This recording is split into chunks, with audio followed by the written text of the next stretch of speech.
pointedly stayed away, fueling speculation that the rift between brothers remains as raw as ever. Nobody is pretending the wider family issues have been resolved, said one courtier. This is about beginning with Charles and Harry. This face-to-face meeting is going to stir up trouble with Prince William. He's also shocked. He says this is a meeting that almost nobody thought would actually happen. That William won't give him any of these things when he takes the throne. Now, we don't know whether the king can have 10 years, one of this kind. Forget reconciliation. Forget the dreamy idea of brotherly love. That ship has sailed. William has slammed the door shut, going in with full steel, slicing deep with a move that has left Harry and Meghan completely shaken. The tide? Oh, it's no longer in their favor. The rebels who once thought they were running the show, they're drowning fast. And let me tell you, this isn't just a rift anymore, it's an all-out declaration. There was hardly anything except people with cameras. Yeah. And I just thought, what a terrible way to think. Something seismic is bubbling behind those guarded palace walls. This time, it's not Meghan with her headlines, not Harry with his tell-alls. No, Prince William is the one pulling the strings. For years, he let the storm rage around him. He kept his head down, stoic, even while Harry and Meghan cashed in with interviews, memoirs, Netflix glitz, and Spotify deals. He stayed quiet, a shadow in the background, letting them soak up the spotlight. But here's the twist. The silence wasn't weakness. Oh no, it was William calculating every move, waiting for the perfect moment to strike. He says this is a meeting that almost nobody thought would actually happen. And yet it has. Of course. And insiders are buzzing. He's finally made that move. A move so bold, it left even the most seasoned courtiers absolutely floored. We're not talking about brotherly squabbles anymore. This isn't some petty family argument. This is strategy. Cold, calculated, razor-sharp strategy. William's mission? Protect the crown. Protect it at all costs. He can go there and he can sort of make a big fuss. There's nobody there trying to... He got out of the car there and there's literally no crowd. William's patience has snapped. Enough of the Oprah confessions, enough of Spare, enough of watching his own brother strip down royal secrets and sell them to Hollywood like bargain gossip. For William, this hasn't been about family for a long time now. It's about survival, the monarchy's survival, his survival, and the legacy of an institution that has weathered centuries. Abundantly clear that he doesn't want to see Harry, doesn't want to hear from Harry, and doesn't want anyone else in the family to engage with him either.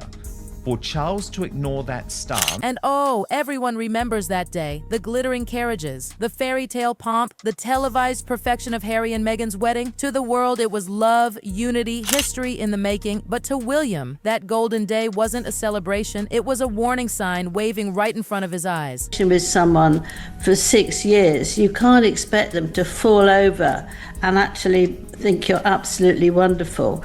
I mean, here he is doing all this. The moment came so quickly it was almost missed. Meghan walked right past Queen Elizabeth. No curtsy, no bow to centuries of tradition. A tiny detail to outsiders, but inside the monarchy, that's a red flag. Protocol isn't a suggestion, it's the glue that holds everything together. Respect, tradition, order. That's the monarchy's lifeblood, and Meghan skipped it like it meant nothing. Is a major surprise.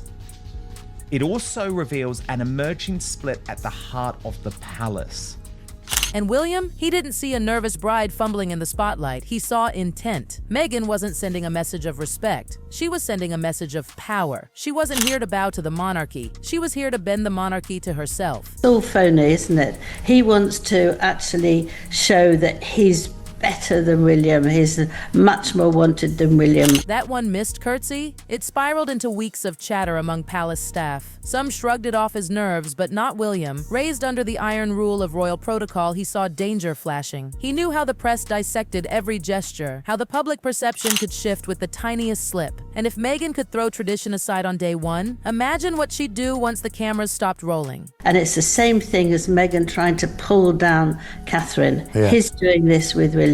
It's disgraceful. Oh. And those two guys that get out of the Range Rover with him are obviously his bodyguards. The world thought they were watching a fairy tale wedding. William knew better. He saw a storm forming, a shadow creeping into the crown's foundations. That day wasn't just history, it was a warning shot. Charles's household, spearheaded by Sir Theo Rycroft, the incoming Deputy Private Secretary, a former diplomat in Paris. And the most chilling part? He was right. That skipped curtsy wasn't harmless. It was the first crack in the glass. That was the moment William realized the crown itself was under threat. Then came the Netflix series. Glossy trailers, dramatic violins, promises to unveil the truth. To the world, binge-worthy TV. To William, betrayal, etched in high definition. Private dinners, family gatherings, once sacred Windsor moments, all chopped, edited, and sold as entertainment. Scenes that should have remained locked in the palace vault became global content. This wasn't scrutiny anymore, it was commercialization. The monarchy wasn't just being observed, it was under contract. And then Spotify, Meghan's carefully polished podcasts, their whispers, their musings, their complaints, all turned into money. As if Netflix millions weren't enough, they doubled down, packaging their lives for profit. But when Spare hit the shelves, that's when William knew the line had been crossed for good. The memoir wasn't just an attack on the institution, it was personal. William wasn't spared, he was targeted, painted as cold, controlling, violent even. Private conversations between brothers laid bare for the entire world to judge. This wasn't about financial gain anymore. It was about stripping the monarchy's dignity piece by piece. Every deal, every podcast, every streaming contract screamed the same truth. Harry and Meghan weren't interested in healing. They were monetizing the crown, turning centuries of tradition into a paycheck. And the world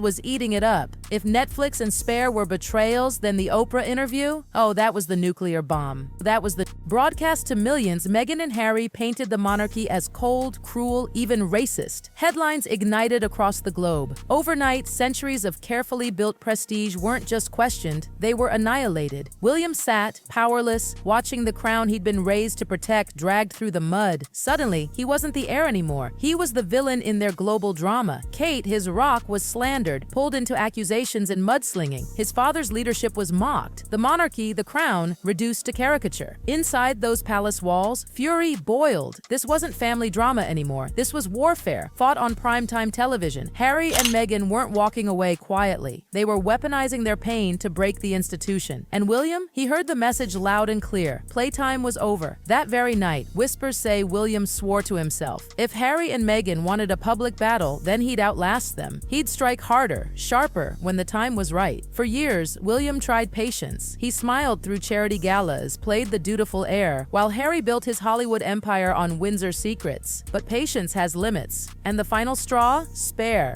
The book didn't just expose family secrets, it shredded William's character, the aggressor, the cold brother, the villain. And Meghan and Harry? Oh, they wore the victim crowns. For William, it wasn't just insulting, it was dangerous. Insiders say that's when William's view of Harry shifted forever. Harry wasn't just rebellious anymore, he was reckless. Recklessness in a monarchy isn't just bad, it's fatal. And in William's mind, there was no space for reckless royals in the line of succession. The tide had turned. The monarchy's survival mattered more than sibling loyalty. Diana's boys, once united in grief, had split into adulthood enemies. Harry had chosen Hollywood. William would choose the crown. And Hollywood? Hollywood moves on. Fast. No titles, no status, no sparkle. The Netflix deals lose shine. Spotify loses interest. The book sales fizzle. Without the royal lifeline, their empire runs out of oxygen. William's move wasn't loud. It was devastating. Quietly devastating. Final. Meanwhile, Charles was forced to face what he'd been avoiding. For years, he played the indulgent father, shielding Harry, hoping for reconciliation. But William's strategy was too sharp to ignore. For Charles, the truth became unavoidable. His duty wasn't to his youngest son. It was to the crown. At Balmoral, Charles gave William his blessing. For the first time, father and heir were fully aligned. Harry had lost his final protector. It was brutal, heartbreaking, historic. Two brothers who once walked behind Diana's coffin were now oceans apart. William was shaping himself into the king-in-waiting, loyal, ruthless when needed, unflinching. Harry, meanwhile, stripped, adrift, his California fairy tale losing its sparkle. And here's the kicker. History won't remember him as the reformer he dreamed of being. Instead, Harry risks being remembered as a footnote, a prince who traded the crown for cameras, only to watch it all slip away. William's shocking move didn't just stun Harry and Meghan, it rewrote the Windsor story. The crown, it endures. The rebels, they fade. The tide has turned, and this time, there's no turning back. Think about the irony here. Harry, who once stood shoulder to shoulder with William in the public's heart, now finds himself exiled by the very institution that shaped him. The palace walls that once embraced him have turned into cold, unyielding barriers. And the architect of this fate? His own brother. Insiders whisper that William's resolve is unlike anything they've seen. He's reached the point where even the mere mention of Harry's name sends him into a fury. If aides or friends bring it up in conversation, William shuts it down instantly. One insider quipped, "He'd throw you out of the room for saying Harry's name." That's not just anger, that's scorched earth determination. The message is clear. Harry is a non-person inside palace circles. And for those who know royal history, that phrase carries weight. The Queen Mother herself once used it to erase people from her world. William is now channeling that same brutal energy.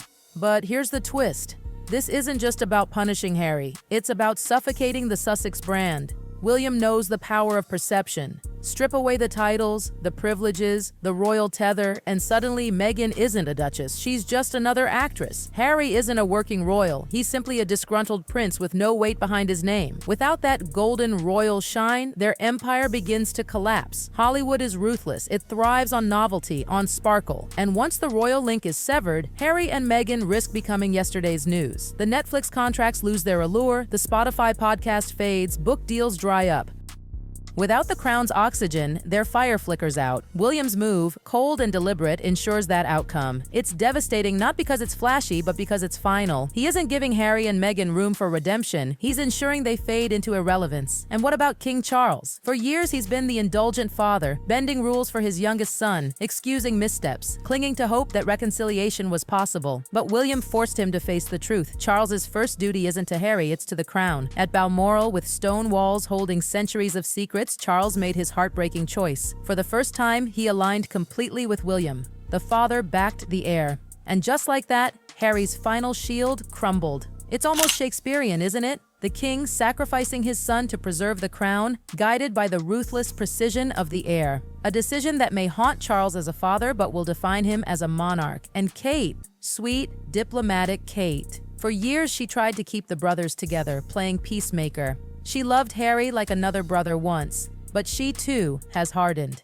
Memories of Diana torment her, watching the two boys who clung to each other in grief now ripped apart. Yet even she knows, sentiment can't outweigh duty. Kate's role shifted. No longer the mediator, she's now the silent backbone of William's resolve. Pale but unwavering, she stood by him at Balmoral. Her choice was made: protect her children, protect the monarchy, protect the future. Painful, yes, but her loyalty is unshakable.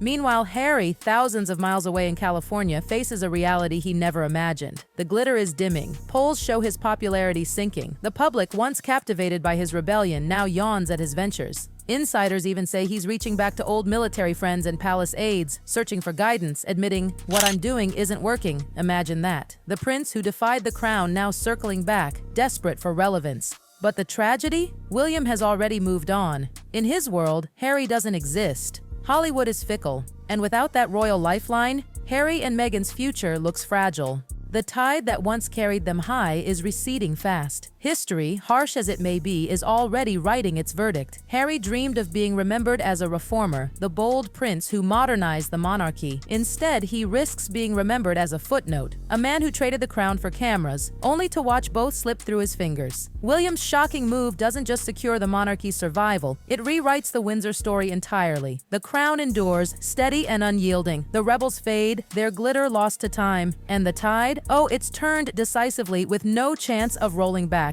This isn't just another chapter in royal gossip. This is history unfolding. Brothers divided forever. A crown protected by ruthless precision, and a monarchy that will survive, no matter the cost.